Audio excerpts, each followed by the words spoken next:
जय सीताराम सभी को। और बहुत स्वागत है आप सभी का आज अपनी फिर बालभोज ज्योतिष सार संग्रह के अध्ययन में। हम लोग अध्ययन के क्रम में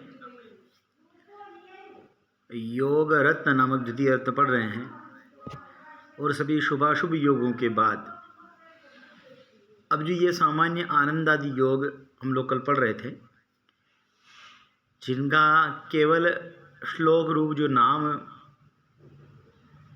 हमने पढ़ा था कि आनंदाख्य कालदंडश्च धूम्रो धाता सौम्योध्वांश केतु प्रमेण श्रीवत्साख्यो वज्रकम मुद्गरश्च छत्रम मित्रम मानसम पद्मलुम्बौ उत्पात मृत्यु किलकान सिद्धि शुभो वृताख्यो मुशलम गदश्च मातंग रक्षश्चरसुस्थिराख्या प्रवर्धमाना फलदास्व नामना।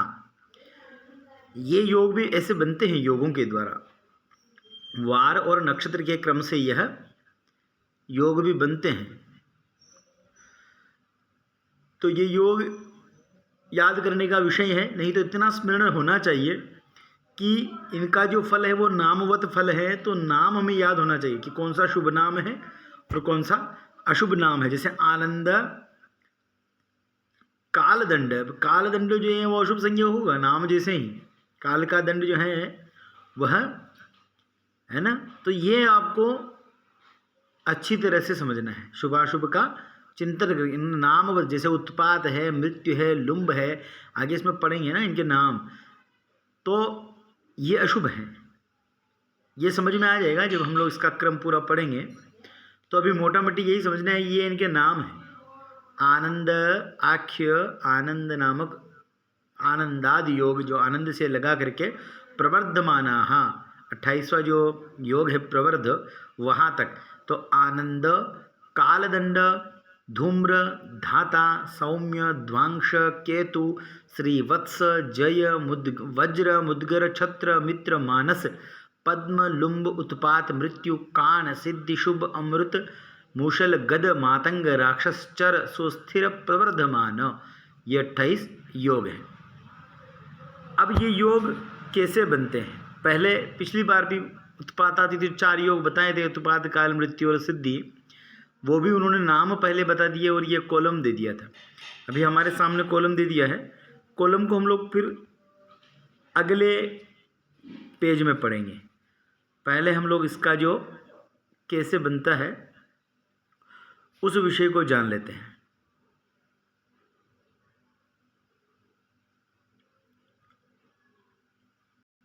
जो आनंदादि योग ज्ञान, क्या आनंदादि योग का ज्ञान कैसे किया जाता है, ये मैंने कल पंचांग में भी दिखाया था कि पंचांग में जो आप श्रीधरी पंचांग मैंने लिया था, श्रीधरी पंचांग में चैत्रादि मास का जो पृष्ठ हैं वो निकालेंगे। उस कोई भी मास, चैत्र से चैत्र पर्यंत जो भी पूरा मास है, उसमें आप देखेंगे तो पहला रो जो है, पहला कॉलम जो है वह आनंदादि योगों का है। फिर उसके बाद तिथि घटिपल, तिथि का घटिपल, और फिर बाद में तिथि का घंटा मिनट है समय, ठीक है। उसी में ये आनंदादि योग लिखे होते हैं। तो ये कह रहे हैं कि सूर्येस्पिनात् सूर्येस्विभात् तुहिन रोचिषि चंद्रदिष्ण्यात् सर्पाच्च भुवि तनयेत बुधे च हस्तात् मैत्राद् गुरौ भृगुसुते खलु विश्वदेवात् छायासुते वरुणभात् क्रमशः स्युरेवं स्युः एवं स्युरेवं। तो ये सूर्येस्विभात्, भात यानी नक्षत्र, अस्विभात सूर्य यानी रविवार के दिन अश्विनी नक्षत्र हो, रविवार के दिन अश्विनी नक्षत्र हो। सूर्येष्विभात तुहिन रोचसी और अरोचिषि चंद्रदिष्ण्यात् हैं, और रविवार के दिन चंद्र के ही दिष्ण्यात्, चंद्र के अधिष्ठात्री जो चंद्र जिसका स्वामी है वह मृगशिरा, मृगशिरा नक्षत्र दिखाई नहीं दे रहे जी, दिखाई नहीं दे रहे। वो आपका नेटवर्क इश्यू है, सबको नहीं दिखाई दे रहा फाइव जा रहे हैं। हैं? नहीं, सबको नहीं दिखाई दे रहा है क्या अभी क्लास में? किस किस को दिखाई दे रहा है?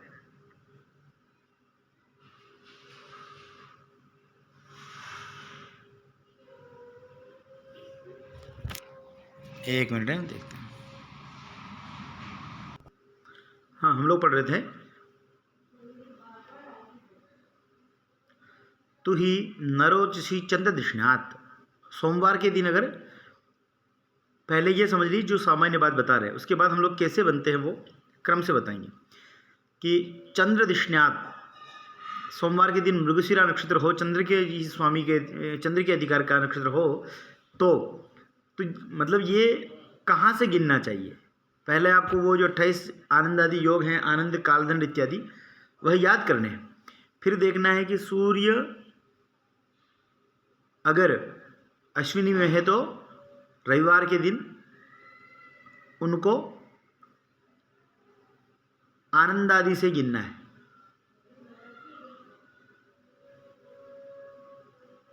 और सोमवार को मृगशिरा नक्षत्र हो तो आनंद आदि से सोमवार को मृगशिरा से गिनना है। और मंगलवार को आश्लेषा से, और बुधवार को हस्त नक्षत्र से, गुरुवार को अनुराधा से, और शुक्रवार को उत्तराषाढ़ से। सार्पाच्य भूमितनये, सार्पाच्य भूमितनये। तो आश्लेषा नक्षत्र के स्वामी सर्प है। भूमितनय जो बोलते हैं वो मंगल को बोलते हैं, भौम भूमि सुत भूतनय। और बुधेज हस्तात, बुधवार को अगर हो तो हस्त से गिनना चाहिए।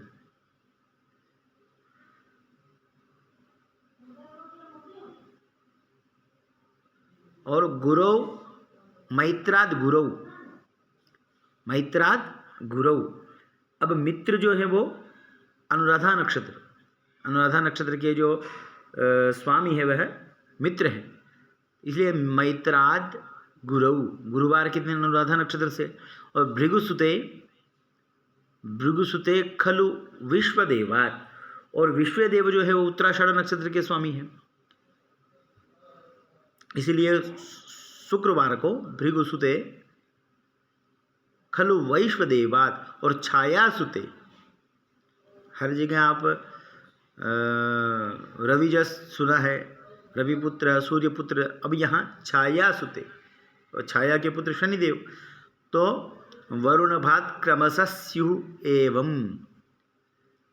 रविवार के दिन, शनिवार के दिन शतभिषा नक्षत्र हो, वरुण भात, तो क्रमशः स्युः एव। इन नक्षत्रों से आनंद आदि योग गिनना चाहिए।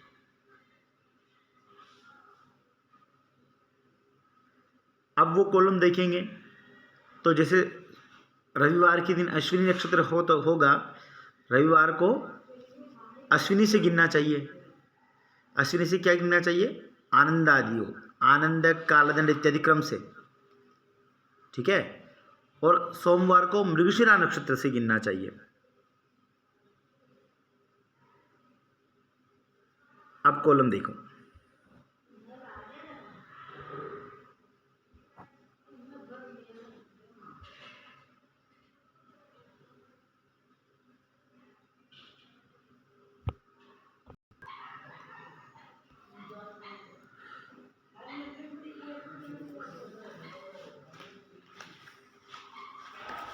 पंचांग आप प्रैक्टिकल देखेंगे तो आपको समझ में शायद आ जाएगा कि यह जो क्रम है, इस रो में फर्स्ट रो में आनंद आदि योग लिखे होते हैं, ठीक है। मैं आपको प्रथम जो है 2027-2026 जो नया पंचांग चैत्र प्रतिपदा से, शुक्ल प्रतिपदा से प्रारंभ होगा, उसका आप देखेंगे तो तिथि क्षय है, इसलिए वहाँ क्षय लिख दिया है ना, या कोई व्रत होता चौथ व्रत इत्यादि वहाँ लिख दिया जाता है। बाकी अब जब आप नीचे देखेंगे, शुक्रवार को रेवती नक्षत्र मिल रहा है, शुक्रवार को रेवती नक्षत्र मिल रहा है। तो अब आप इस टेबल में, यही टेबल हम लोग अगली वाली टेबल लेंगे। शुक्रवार को रेवती कहाँ है? ये रेवती, तो ये श्रीवत्स नाम का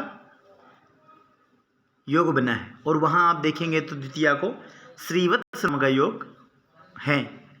शनिवार को देखिए, ऐसे ही क्रम से आप देखेंगे तो जब आप देखेंगे ये तो ये किससे बनता है? वार और नक्षत्र के योग से। आनंद आदि 28 योग बंद है। फिर अगला देखिए आप तृतीया को, तृतीया शनिवार है और उसके दिन नक्षत्र हैं आपका अश्विनी। अब शनिवार को अश्विनी देखेंगे कि शनिवार को अश्विनी कहाँ मिलेगा, तो ऊपर हम लोग वापस पुनः टेबल में जाएंगे। शतभिषा, पूर्व, उत्तर और अश्विनी, तो यह है सौम्य नाम का योग बैठा है। फिर आप यहाँ देखें तो सौम्य नाम का योग बैठेगा। समझ में आ रहा है? आनंद आदि योग को हम कैसे देखेंगे? आगे देखिए, रविवार के दिन जो रविवार मिलता है, इसी में रविवार मिल रहा है चतुर्थी को। ठीक है, चतुर्थी को यानी कि नवरात्रि की चतुर्थी को रविवार मिलेगा और रविवार के दिन जो भरणी नक्षत्र है, अब आप इसमें अश्विनी भरणी कालदंड नाम का जो नक्षत्र हैं, रवि और भरणी का योग कालदंड योग बनाता है। तो आप देखेंगे कि चतुर्थी को कालदंड योग, वहाँ आनंद आदि योग में कालदंड लिखा है। ठीक है, तो ये योग का सामंजस्य समझ में आ जाएगा। जैसे आप पंचांग में देखेंगे, एक बार ये टेबल को देखेंगे तो ये क्लियर हो जाएगा। ठीक है, अब हम ये पूरा टेबल है, इसको आप एक बार पढ़ लेना कि ये रविवार को अश्विनी से गिना है ना, सोमवार को मृगशिरा से, ऐसे ये क्रम से गिनना है कि वो होगा तो कालदंड पहला होगा और उनका योग करना है। फिर क्रम से वो अगला अगला योग और अगला अगला नक्षत्र उस वार के दिन अगर आएगा तो ये योग, इन योगों का ये योग बनेंगे। इनमें शुभाशुभ दोनों हैं, जैसे कि पहले कह चुके हैं कि इसमें कुछ तो शुभ योग हैं, कुछ जो है नामवद फल है ना इनका, तो इनका जो अशुभ नाम है सुनने में दिखाई दे रहा है वह अशुभ है और जो शुभ नाम है वह शुभ है। ठीक है, वही लिखा है द्वांशादि योग में वर्ज घटी। द्वांशादि जो योग हैं उनमें वर्ज घटी, वो पूरे, कुछ तो ये पूरे वर्जित हैं, कुछ इनके घटिपल जो है वह वर्जित है। लिखा है द्वांशे वज्रे मुद्गरे चेषु पाड्यो वेदा नाड्य पद्मलुम्बे गदे अश्वाहा और धूम्रे काणे मुसले भूर्द्वयं द्वे रक्षो मृत्युत्पात कालश्च सर्वे, मृत्यु उत्पात कालश्च सर्वे। इनमें से कौन कौन त्याग्य है? वह कह रहे हैं कि द्वांशे वज्रे मुद्गरे च ईशु पाड्यो, ये द्वांश, वज्र और मुद्गर नाम के जो योग हैं, इन आनंदादि योगों के अंदर ये योग हैं, उन्हीं की चर्चा हो रही है। जो पहले पढ़ चुके हैं उन योगों के लिए नहीं है ये। ठीक है, ऐसा नहीं कि आप उधर ढूंढने लग जाए। ये जो 28 योग नहीं है, इन्हीं के नाम द्वांश, मुद्गर, चेषु, पाड्यो, इनके आदि की 5 घड़ी वर्जित है। द्वांश, वज्र और मुद्गर, इन योग, तीनों योगों की आदि की 5 घड़ी वर्जित है, यानी कि अशुभ है।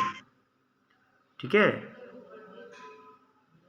और वेदाहा नाड्य पद्मलुम्बे, वेदाहा, वेदा यानी 4, वेद 4 होते हैं, तो वेदा नाड्य, नाड्य बोलते हैं नाड़ी यानी घड़ी, पद्मलुम्बे, पद्म और लुम्ब नाम के योग में पद्म और लुम्ब की 4 घड़ी वर्जित हैं या अशुभ हैं।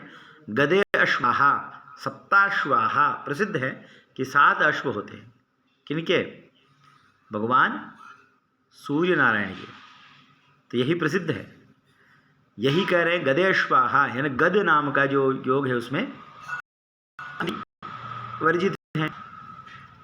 और धूम्रे काणे मूषले भूर्द्वयं द्वे है, भूर्द्वयं द्वे, यानी कि धूम्र की, धूम्रे, काणे और मुशले। धूम्र की 1 घड़ी, काण की 2 घड़ी और मुशल की 2 घड़ी। कैसे भूहु कहा है तो भू एक ही है ना, भूहु एक है, और लिखा फिर द्वयन द्वे, तो क्रम से होगा। धूम्र की 1, काण की 2 और फिर मूशल की भी 2। द्वयन द्वे लिखा है तो 2 2, तो क्रम से 1 2 2।